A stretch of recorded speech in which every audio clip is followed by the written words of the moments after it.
दुनिया में आज भी ऐसे देश हैं जहां लोगों के पास ना सही हॉस्पिटल है, ना अच्छी स्कूल और कभी-कभी तो पीने के लिए साफ पानी भी नहीं। एक ऐसा देश जहां लाखों लोग हर दिन सिर्फ एक ही सवाल के साथ उठते हैं, आज खाना मिलेगा या नहीं।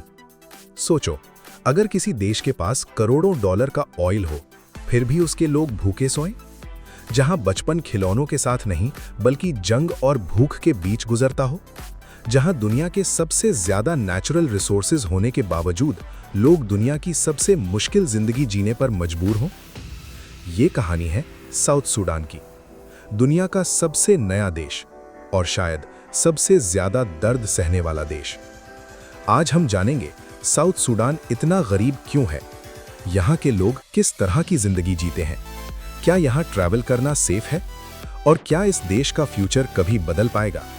वीडियो के एंड तक बने रहिए, क्योंकि जितनी शॉकिंग इस देश की रियलिटी है, उतनी शायद आपने कभी इमेजिन भी नहीं की होगी। साउथ सूडान अफ्रीका के ईस्ट सेंट्रल रीजन में बसा हुआ एक लैंडलॉक्ड कंट्री है। लैंडलॉक्ड मतलब इस देश का किसी भी समुद्र से डायरेक्ट कनेक्शन नहीं है। इसके आसपास Sudan, Ethiopia, Kenya, Uganda, Congo और सेंट्रल अफ्रीकन रिपब्लिक जैसे देश हैं। लेकिन सबसे इंटरेस्टिंग बात यह है कि साउथ सूडान दुनिया का सबसे नया ऑफिशियली रिकॉग्नाइज्ड कंट्री है।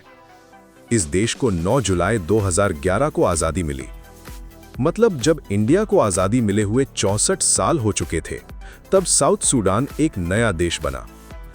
लेकिन आज़ादी के बाद जो सपने लोगों ने देखे थे, वो बहुत जल्दी टूट गए। आज भी साउथ सूडान की एस्टिमेटेड पॉपुलेशन लगभग 1.2 करोड़ यानी 12 मिलियन के आसपास है। लेकिन इतनी छोटी पॉपुलेशन के बावजूद ये देश आज भी दुनिया के सबसे गरीब और अनस्टेबल कंट्रीज में गिना जाता है। कैपिटल सिटी का नाम है जूबा, यहीं से पूरी गवर्नमेंट चलती है।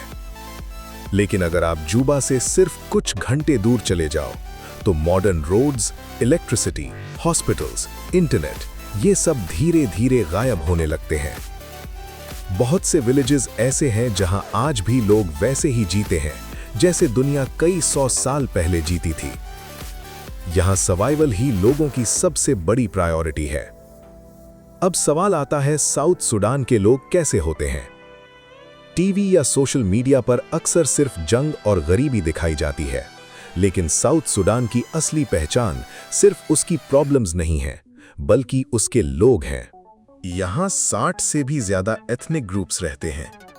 हर ट्राइब की अपनी लैंग्वेज, अपनी ट्रेडिशंस, अपना म्यूजिक और अपना लाइफस्टाइल है। सबसे बड़े ट्राइब्स में डिंका और नुअर शामिल हैं। यहाँ एक इंटरेस्टिंग बात यह है कि बहुत से कम्युनिटीज के लिए गाय सिर्फ एक जानवर नहीं होती, वो उनकी दौलत होती है, उनकी पहचान होती है, उनकी सोशल स्टेटस होती है। किसी के पास जितनी ज्यादा कैटल, उतना ही ज्यादा रिस्पेक्ट। शादियों में भी कई बार कैटल का एक्सचेंज होता है, यानी गाय यहाँ बैंक अकाउंट की तरह काम करती है। साउथ सूडान के गांवों में लोग सुबह सूरज उगने से पहले उठ जाते हैं। मर्द अक्सर कैटल संभालते हैं, जबकि महिलाएं कई किलोमीटर दूर चलकर पानी लाती हैं, खाना बनाती हैं और बच्चों की देखभाल करती हैं। बहुत से बच्चे स्कूल नहीं जा पाते, क्योंकि उन्हें घर चलाने के लिए छोटी उम्र से ही काम करना पड़ता है। लेकिन इतनी मुश्किलों के बावजूद यहाँ के लोग जब किसी फेस्टिवल या सेलिब्रेशन में मिलते हैं, तो ट्रेडिशनल डांस, ड्रम्स और गाने पूरे माहौल को बदल देते हैं। यही साउथ सूडान की खूबसूरती है। एक ऐसा देश जहां लोगों ने सब कुछ खो दिया, फिर भी मुस्कुराना नहीं छोड़ा। लेकिन सवाल अभी भी वही है, आखिर इतने रिसोर्सेज होने के बाद भी साउथ सूडान दुनिया के सबसे गरीब देशों में क्यों शामिल है? इसका जवाब छुपा है इस देश के दर्दनाक इतिहास में, और वही कहानी हम अगले पार्ट में जानेंगे। हर देश की एक कहानी होती है, लेकिन साउथ सूडान की कहानी आज़ादी से नहीं, जंग से शुरू होती है। कई सालों तक साउथ सूडान का ही एक हिस्सा था, लेकिन एक बड़ी प्रॉब्लम थी। सूडान के नॉर्थ और साउथ के बीच सिर्फ बॉर्डर का फर्क नहीं था, बल्कि रिलीजन, कल्चर, लैंग्वेज और आइडेंटिटी का भी बहुत बड़ा डिफरेंस था। नॉर्थ सुडान में ज़्यादातर अरब और मुस्लिम पॉपुलेशन थी, जबकि साउथ सुडान में अफ्रीकन एथनिक कम्युनिटीज़ और क्रिश्चियन या ट्रेडिशनल बिलीफ्स को फॉलो करने वाले लोग रहते थे। दोनों के बीच सालों तक टेंशन बढ़ती गई और फिर ये टेंशन बदल गई एक खूनी सिविल वॉर में। लगभग 2 दशकों तक चलने वाली लड़ाई ने लाखों लोगों की जिंदगी बदल दी। कई लोग अपने घर छोड़कर रेफ्यूजी कैंप्स में रहने पर मजबूर हो गए। हजारों बच्चों ने अपने माँ बाप खो दिए और पूरी एक जनरेशन ने बचपन से ज़्यादा जंग देखी। फिर आया 9 जुलाई 2011, वो दिन जब साउथ सुडान ऑफिशियली दुनिया का सबसे नया देश बना। रोड्स पर लोग नाच रहे थे, हर तरफ जश्न था। सबको लगा अब सब कुछ बदल जाएगा।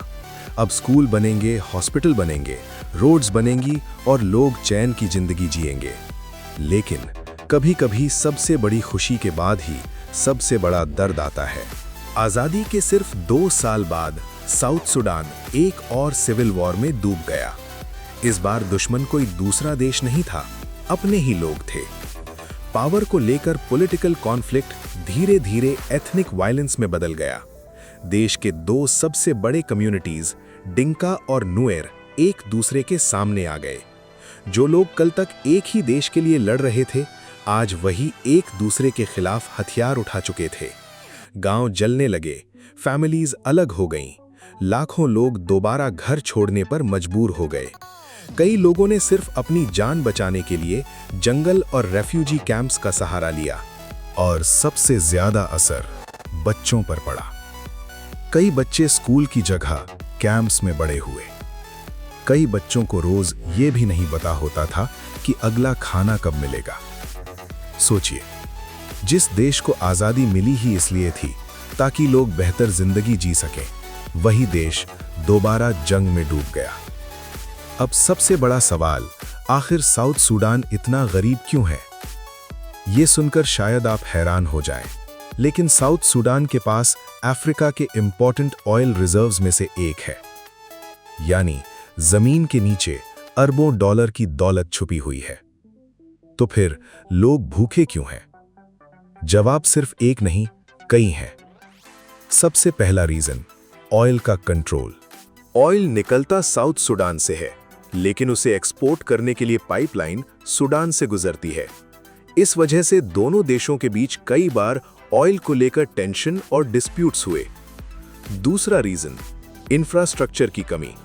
अगर किसी देश के पास रिसोर्सेज हों लेकिन रोड्स ही ना हो, इलेक्ट्रिसिटी ना हो, फैक्ट्रीज ना हो, तो डेवलपमेंट बहुत मुश्किल हो जाता है। और साउथ सुडान में आज भी कई जगह बरसात के दौरान रोड्स पूरी तरह बंद हो जाती हैं। कई विलेजेस महीनों तक दुनिया से कट जाते हैं। तीसरा रीजन, करप्शन। देश की कमाई का बड़ा हिस्सा आम लोगों तक पहुंचने के बजाय सिस्टम में ही कहीं खो जाता है। इसका नुकसान किसे होता है? उस माँ को जो हॉस्पिटल तक नहीं पहुंच पाती, उस बच्चे को जो स्कूल नहीं जा पाता, और उस किसान को जो अपनी फसल मार्केट तक नहीं ले जा पाता। और फिर आता है एक और रीजन, कॉन्फ्लिक्ट। जब देश बार बार जंग देखता है तो इन्वेस्टर्स नहीं आते, बिजनेसेस नहीं खुलते, जॉब्स नहीं बनती और इकोनॉमी धीरे धीरे टूटने लगती है। यानी साउथ सुडान के पास रिसोर्सेज की कमी नहीं है, कमी है शांति की। और जब किसी देश में शांति ही ना हो तो दौलत भी लोगों की जिंदगी नहीं बदल पाती। इसलिए आज भी साउथ सुडान के कई इलाकों में लोगों की सबसे बड़ी प्रायोरिटी करियर बनाना नहीं, सिर्फ जिंदा रहना है। सोचिए, अगर आपके घर में बिजली ना हो, 24 घंटे पानी ना आए, हॉस्पिटल कई किलोमीटर दूर हो और हर दिन ये पता ना हो कि शाम का खाना मिलेगा या नहीं, तो जिंदगी कैसी होगी? साउथ सुडान के लाखों लोग इसी रियलिटी के साथ जीते हैं। यहाँ के ज्यादातर लोग विलेजेस में रहते हैं। उनकी सुबह अलार्म से नहीं बल्कि सूरज की पहली किरण के साथ शुरू होती है। महिलाएं सुबह सुबह कई किलोमीटर पैदल चलकर पानी लाती हैं, कभी 1 घंटा, कभी 2 घंटे और कई बार उससे भी ज्यादा, सिर्फ 1 बाल्टी साफ पानी के लिए। इसी पानी से घर चलता है, खाना बनता है और पूरा परिवार जीता है। यहाँ के लोग सबसे ज्यादा फार्मिंग और कैटल रियरिंग पर डिपेंड करते हैं। कुछ लोग मक्का, ज्वार और सब्जियां उगाते हैं। कुछ लोग अपनी गायों और बकरियों की देखभाल करते हैं और कुछ लोग छोटे लोकल मार्केट्स में सामान बेचकर गुजारा करते हैं। लेकिन जब बारिश कम होती है या फ्लड आ जाता है तो पूरे साल की मेहनत कुछ ही दिनों में खत्म हो जाती है। इसी वजह से यहाँ फूड शॉर्टेज बार बार देखने को मिलती है। एक देश का फ्यूचर उसके बच्चे होते हैं, लेकिन साउथ सुडान में हर बच्चे को ये मौका नहीं मिलता। बहुत से गांवों में स्कूल ही नहीं है और जहां स्कूल हैं, वहां टीचर्स और बुक्स की कमी होती है। कई बच्चे स्कूल जाने के बजाय घर चलाने में अपने पेरेंट्स की मदद करते हैं। हेल्थ केयर की सिचुएशन भी काफ़ी चैलेंजिंग है। कई इलाकों में हॉस्पिटल्स बहुत दूर है, डॉक्टर्स और मेडिसिन्स की भी कमी रहती है, इसलिए छोटी सी बीमारी भी कभी कभी जानलेवा बन सकती है। लेकिन इन सब के बावजूद हजारों वॉलंटियर्स, डॉक्टर्स और ह्यूमैनिटेरियन ऑर्गेनाइजेशंस आज भी साउथ सूडान के लोगों की मदद करने की कोशिश कर रहे हैं। ये एक छोटी सी उम्मीद जरूर देता है। अब एक सवाल जो बहुत लोग पूछते हैं, क्या साउथ सूडान ट्रैवल करना सेफ है? इसका सीधा जवाब है, हर जगह नहीं। साउथ सूडान के कुछ एरियाज में आज भी सिक्योरिटी रिस्क्स मौजूद हैं। कभी-कभी लोकल कॉन्फ्लिक्ट्स, पॉलिटिकल टेंशन और अचानक वायलेंस की रिपोर्ट सामने आती रहती हैं। इसी वजह से कई देशों की गवर्नमेंट्स अपने सिटीजन्स को साउथ सूडान ट्रैवल करते वक्त एक्स्ट्रा कॉशन रखने की सलाह देती हैं। अगर किसी को साउथ सूडान जाना भी हो तो पहले लेटेस्ट ट्रैवल एडवाइजरी चेक करना, लोकल सिचुएशन समझना और ट्रस्टेड गाइड्स के साथ ही ट्रैवल करना बहुत ज़रूरी होता है। लेकिन एक बात याद रखिए, हर साउथ सूडान का इंसान डेंजरस नहीं होता। यहाँ के ज़्यादातर लोग बिल्कुल हमारी और आपकी तरह सिर्फ एक नॉर्मल और पीसफुल जिंदगी जीना चाहते हैं। हर अंधेरी रात के बाद एक नई सुबह ज़रूर आती है। साउथ सूडान के पास आज भी बहुत कुछ है। ऑयल है, फर्टाइल लैंड है, यंग पॉपुलेशन है और सबसे बड़ी बात, उम्मीद अभी भी जिंदा है। अगर देश में परमानेंट पीस आए, एजुकेशन और हेल्थ केयर पर इन्वेस्टमेंट बढ़े, करप्शन कम हो और रिसोर्सेज का सही इस्तेमाल हो, तो साउथ सूडान अपनी कहानी बदल सकता है। लेकिन यह सफर आसान नहीं होगा, क्योंकि टूटना एक दिन में होता है, पर दोबारा खड़ा होने में कई साल लग जाते हैं। साउथ सूडान की कहानी सिर्फ गरीबी की कहानी नहीं है, ये हिम्मत की कहानी है। ये उन लोगों की कहानी है जिन्होंने जंग देखी, भूख देखी, अपने घर खो दिए, लेकिन फिर भी जीना नहीं छोड़ा। हम अक्सर अपनी छोटी छोटी प्रॉब्लम से परेशान हो जाते हैं, लेकिन दुनिया के कुछ कोने ऐसे भी हैं जहां लोग सिर्फ एक वक्त के खाने, एक स्कूल या एक सेफ रात के लिए हर रोज संघर्ष करते हैं।